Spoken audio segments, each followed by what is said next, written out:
We'll be going over natural gas. In this video, we'll be going over my trade idea of the week and the day-by-day probability model. So let's start off with the technical analysis on the 1 hour chart. We are back into positive MACD. We're at overbought condition with the RSI. With the 4 hour chart, we remain in positive MACD. We did see it converge once again.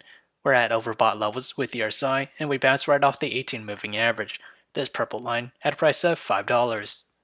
As with the daily chart, we remain in positive MACD and at overbought condition with the RSI. As with the trade idea, I'll be trading UNG. And my position size for it is less than 1% of my portfolio. My long entry is at $16.17 and that is this range here.